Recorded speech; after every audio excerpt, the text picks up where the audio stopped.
was 3 in the van and the little one said, "To Mull and Oban, to Mull and Oban." We're off to Mull. And Oban. And Oban. Join us for that. We're doing Scotland again.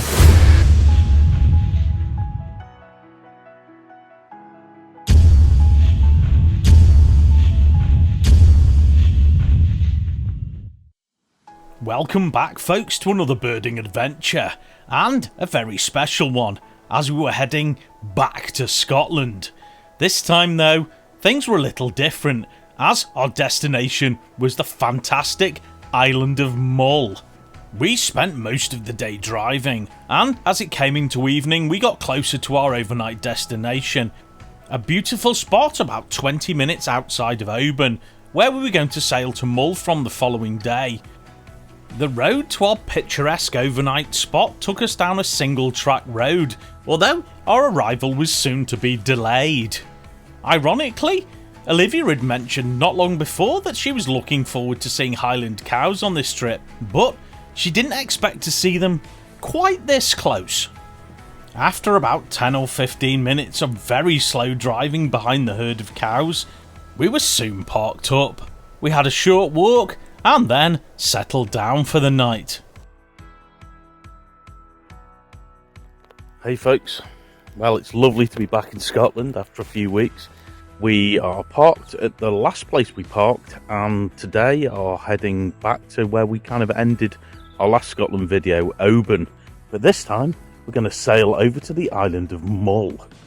As Kaylee and Olivia got ready, I stood watching a lovely flock of coal tits as they moved along the fir trees. Now though, it was time to head down the road to Oban, and to our ferry. But before going on the boat, we had left enough time to have a little look around, and of course, for some lunch. As we walked round the harbour, the tide was in. On the harbour walls, Kaylee noticed some small birds jumping around.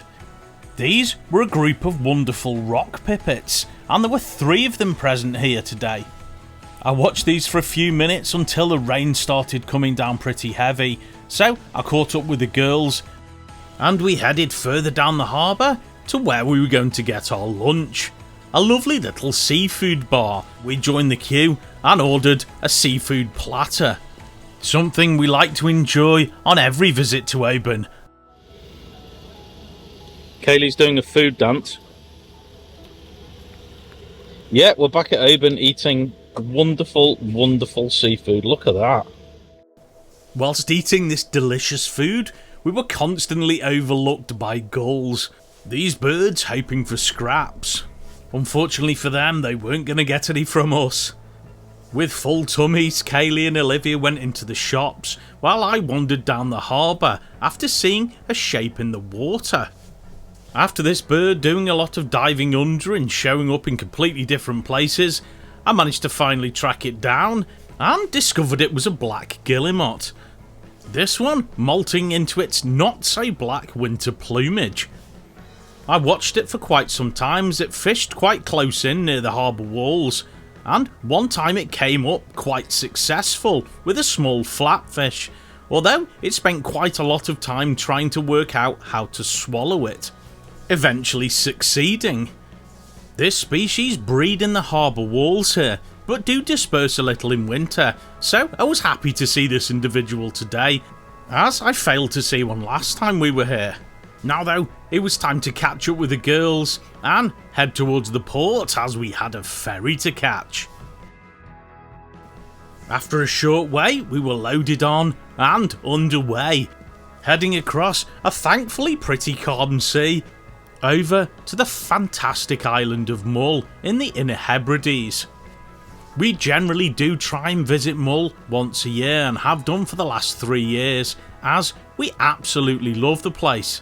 But this time we had a little longer than usual to explore this amazing island and hopefully see plenty of birds, including eagles.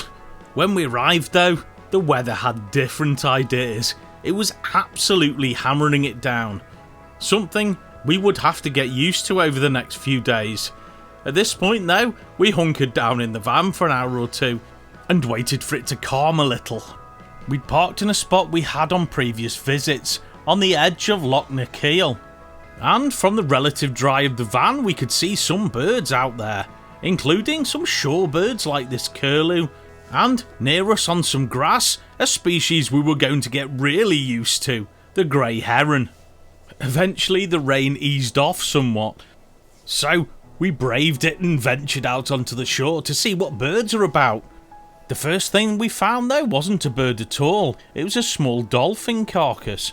I'm surprised the hooded crows hadn't got to this yet. Or maybe they knew it was here and were waiting for us to move. As I talked about in our last Scottish video, the hooded crow was once considered a separate species until very recently, this year. It was clumped in with the carrion crow and is now only considered a subspecies. Despite that, I love seeing these crows every time we're in this part of the country. We carried on looking around, and on some ground not far from the shore there was a lot of little birds feeding. Amongst these were some wonderful grey wagtails, some of them battling the wind.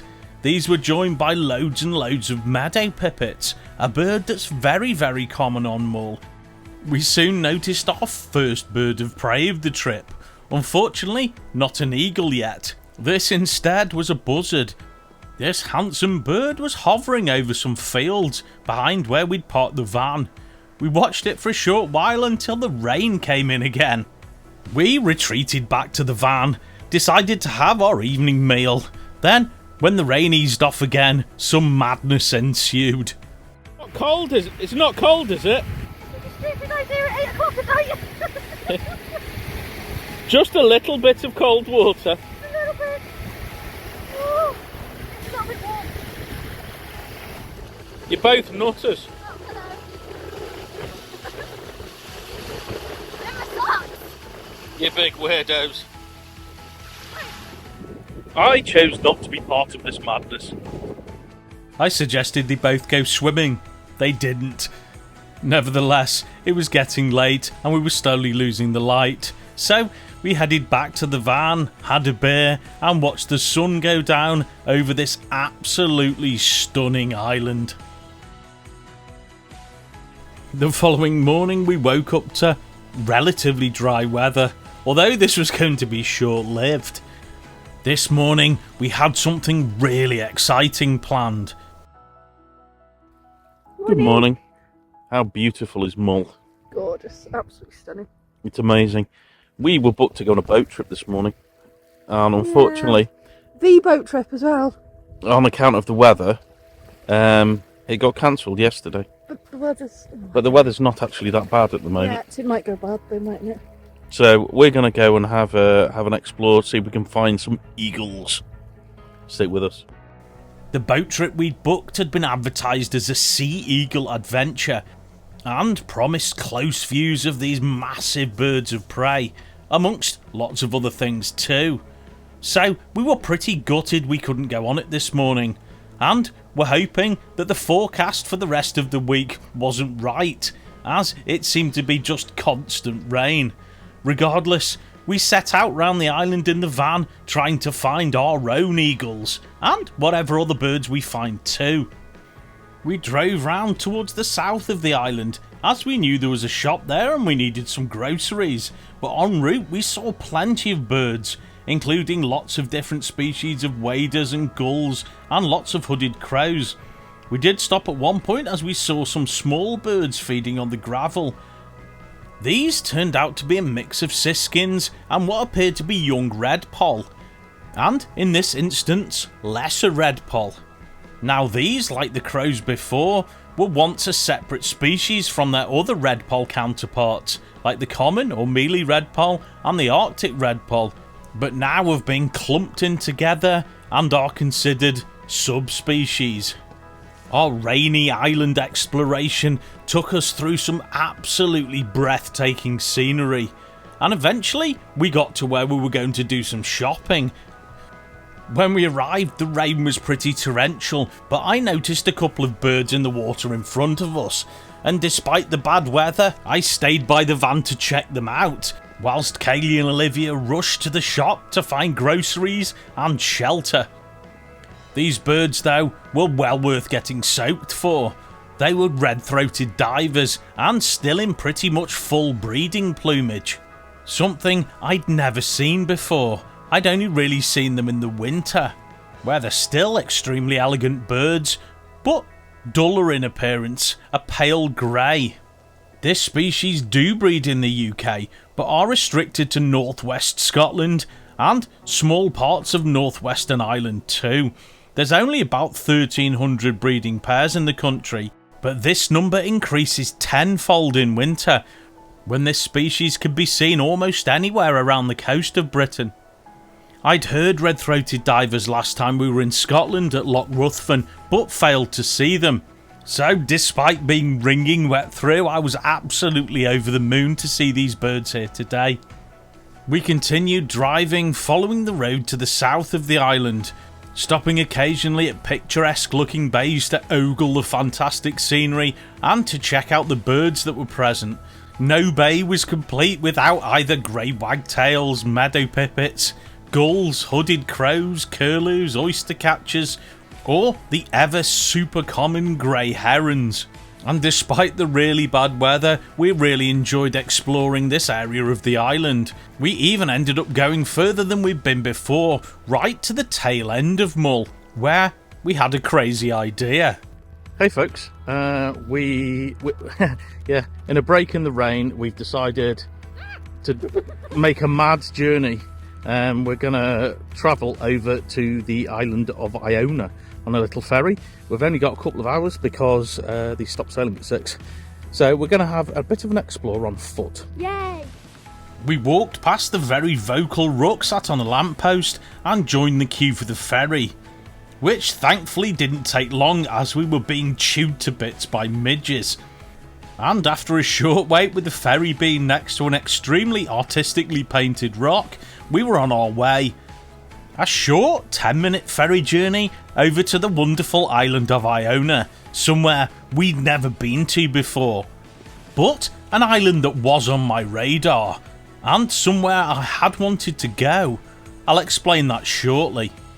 But for now, the rain had stopped and the sun came out. So with our coats tied round our waists, we headed on to the island to explore. Kaylee and Olivia headed for the Abbey to check out some of the island's history, whereas I decided to take a walk to enjoy the sun and do some birding. And although I didn't walk very far as we didn't have very much time, there were plenty of birds about. One bird that I didn't expect to see so many of, but appeared to be in almost every bush, was willow warblers. These will be migrating to Africa soon. Now that brings us on neatly to why Iona was already on my radar. Why I'd done some research into this island before. There is another species that breeds here. One that I was very unlikely to see today, as not only are they very secretive, they've probably already started their migration. That is the corncrake.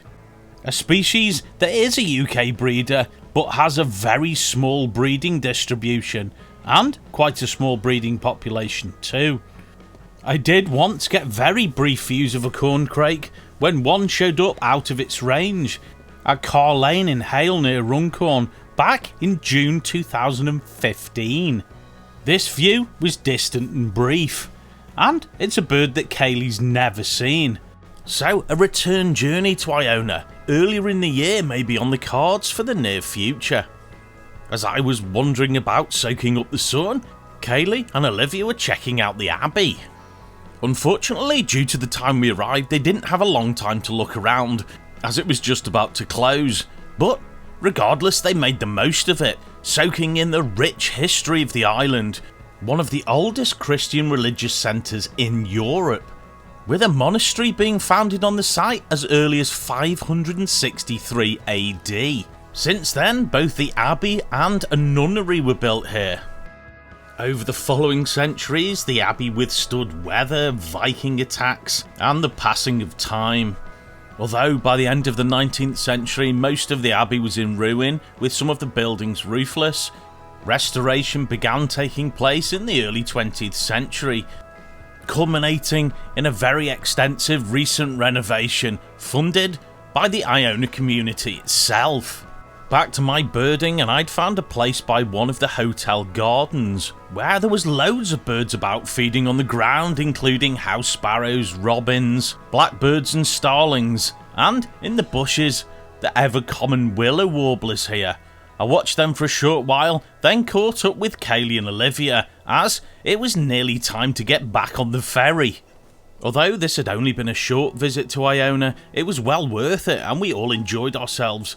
We will be back, and as I said before, hopefully earlier in the year to catch a glimpse of the elusive corncrakes. After the ferry landed back on the main island, we headed back on the long drive to our overnight parking spot, trying to get there before it went pitch black. Although we did have to stop at one point after nearly hitting a hedgehog that was crossing the road. We stopped as soon as we could to check if the animal was okay, and luckily it was. It had scrambled onto the grass verge. So we watched it for a couple of moments and then got back to our journey. This is the second time we've seen a hedgehog this year, and the last time was also in Scotland. Soon we arrived at our parking spot and Kaylee started cooking a very late dinner. Kaylee's there doing some cooking. Cooking chicken fajitas, is it? Yeah, Chicken fajita wraps in a wonderful, wonderful situation. Look at that. That's stunning. We ate our wraps and then settled down for the night with this incredible backdrop. The following morning we woke up to yet more rain, and our hope for better weather as the week went on didn't seem to be coming into fruition. Regardless, the charter company that had arranged our cancelled boat trip earlier in the week had emailed us to say that our trip was still going ahead the following afternoon. We'd booked this Sea Eagle adventure a few weeks previous and was going to be the main part of our trip, so we were really hoping it was going to go ahead. But for today we had more exploring to do, and we were still trying to find our own eagles just in case the weather put a hex on the boat trip again. By now we were pretty used to the rain and getting soaked, so we headed off, this time northward in the vague direction of the island's capital, Tobermory. Again en route, stopping at various places to check out the lovely scenery and, more importantly, the wonderful birds. One thing we noticed, and I'm sure we've noticed previously here, is there's plenty of goosanders around the coast, but all of them seem to be females. After a bit of research, I found out the reason, and it is fascinating. The male goosanders, after breeding season, migrate to northern Scandinavia to molt, whereas the females busy with bringing up the chicks simply don't have the time. Hence, why all the goosanders around the coast of Mull are female. We continued our journey around the island, stopping a few more times. One for Olivia, who wanted to say hello to this deeply impressive looking bull. I'm not sure the bull was quite as impressed with us. Soon though we arrived at the island's capital, Tobermory, and went for a wander around. Tobermory was founded as a fishing port in 1788, and its layout was based on designs by the engineer Thomas Telford. It's also been made famous by the kids' TV show Balamory, which aired from 2002 to 2005, but apparently has been greenlit by the BBC for a comeback in 2026. Whilst the girls went shopping, I wandered around the harbour to see if there were any birds, and there were. On the beach there appeared to be a dead eel that was missing a head, and it was gaining an awful lot of attention, both from a couple of young gulls and a group of hooded crows. This, although a little gruesome, was endlessly entertaining and a good way to spend time whilst the girls were shopping. Soon though, we did have to leave as the rain came down in buckets again, so we ran towards the van, then headed back towards our overnight rest stop. At this point, although we'd seen a lot of amazing birds and we'd had a great time exploring Mull, I personally was feeling just a little bit deflated we hadn't found any eagles yet. Kind of the reason we'd come here. Hey folks, today's been pretty challenging on account of the almost relentless rain and bad visibility. We haven't seen any eagles as yet at all, although we've seen a lot of other cool stuff. Our boat trip that was cancelled looks like hopefully it may happen tomorrow afternoon. Fingers crossed if they don't cancel it again, which is just in the nick of time before we have to head in the direction of home. So keep your fingers crossed for us. As the rain persisted, we decided to bird from the van. And at our parking spot, we were joined by a heron that was also sheltering from the rain. It stayed with us for hours. Whilst we looked out on the loch, Kaylee noticed a shape flying over it. Bingo! She'd found our first eagle of the trip. This one being an adult white-tailed sea eagle. It flew across the loch and then stopped distantly to dive for a fish, which we think it may have missed. It hovered around for a while and then took off down the loch away from us. Although this was distant, it was deeply exciting, as we honestly thought we might leave Mull without any eagle sightings. Guess what he just found? Well, you just kind of found it. You kind of found it. We saw finally our first eagle of our trip. There was a white-tailed eagle that was flying across the loch quite distantly, and it dove for a fish and then flew up the loch. But regardless of the distance, that's nice to see after such horrendous weather. Although the amazing white-tailed eagle had left us, the rain certainly hadn't. We spent the evening birding from out of the van windows, or occasionally venturing out on the few occasions the rain eased off. On one of these occasions, I saw a bird of prey fly past, and walked up to try and find what it was. By this point, it was distantly sat on the ground, but this was a fantastic sparrowhawk. This very wet raptor sat around for a while, and then flew off down the loch. By now, both the tide was coming in, and we were losing the light. So, as these turnstone came into roost, we settled down for the night, hoping we'd wake up to nice weather for our boat trip the following afternoon. We didn't. The rain was worse. Looking out of the van window amongst the flock of very wet sheep, there were some birds, most of them hunkering down, trying to brave the now almost horizontal rain. Despite this rain, our charter company hadn't emailed us to tell us that our boat trip had been cancelled or postponed again, so we were hoping they knew something we didn't. So we hunkered down in the van for the next couple of hours. Luckily for us, there were plenty of birds braving the weather, so we got lovely views of a few species, including some wonderful rock pipits, and our friend the grey heron that flew in to shelter by his favourite bush. Soon though, we saw something pretty encouraging. Hey folks, we've just seen something absolutely amazing. There's blue sky. Although the rain hadn't completely stopped, it had eased a bit, and seeing these few patches of blue sky was extremely encouraging. It was soon time to start slowly heading towards Ulva Ferry, where our Sea Eagle adventure was setting off from. But as we were about to leave, another birder who just parked up spotted something he thought was an eagle flying around. It soon landed in a tree in the distance. Although the other birder thought it was a young eagle, looking at the footage, I think it's a buzzard, so another false alarm. Feel free to let us know what you think. But now we headed back down the road, only to stop a couple of minutes later after another sighting. Hey folks, so we just got a sight out of the van of an otter, but can we find it now? No, it seems to have vanished. And there's bugs, and Kaylee's not happy with the... It was at that point we got a flyover from the bird we were heading to the boat trip to see. A white-tailed eagle. I was a little bit slow with the camera, but I did get it flying off into the distance. And so far, our best eagle sighting yet. Little did we know, things were about to get so much better. We did end up getting on the boat trip, and it was absolutely astonishing.